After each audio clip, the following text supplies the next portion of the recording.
বলতে শুরু করো। বন্ধুরা কেমন আছেন? আশা করি সকলে ভালো আছেন। তো দেখতে পাচ্ছেন ভুট্টা কিন্তু প্রায় পেকে এসেছে, অর্থাৎ এই যে সাদাটা হয়ে গেছে মুখগুলো সব প্রায়।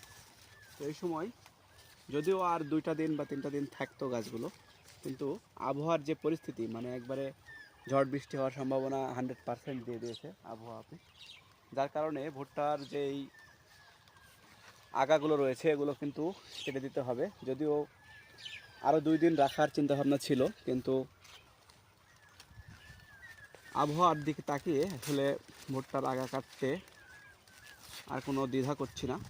আর ভুট্টার আগা কাটার আগে আপনাদের যেটা লক্ষ্য করতে হবে, দেখেন যে ভুট্টার এই যে দানা, এটা কিন্তু এভাবে চাপ দিলে যদি ভিতরে বসে যায় তাহলে বুঝবেন যে পরিপক্ক হয়নি বা দেরি হবে।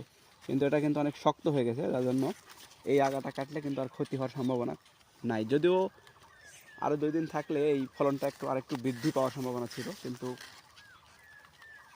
কিছু করার নাই, তাই কাটা দিচ্ছি।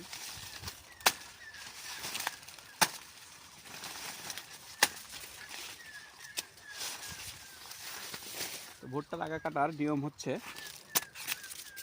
এই যে গিরাটা দেখছেন, এই যে ভুট্টার যেখানে একটা গিরা রয়েছে, এই গিরার উপরে একটা গিরা বাদে পরের গিরাতে আপনাকে আগাটা কেটে দিতে হবে।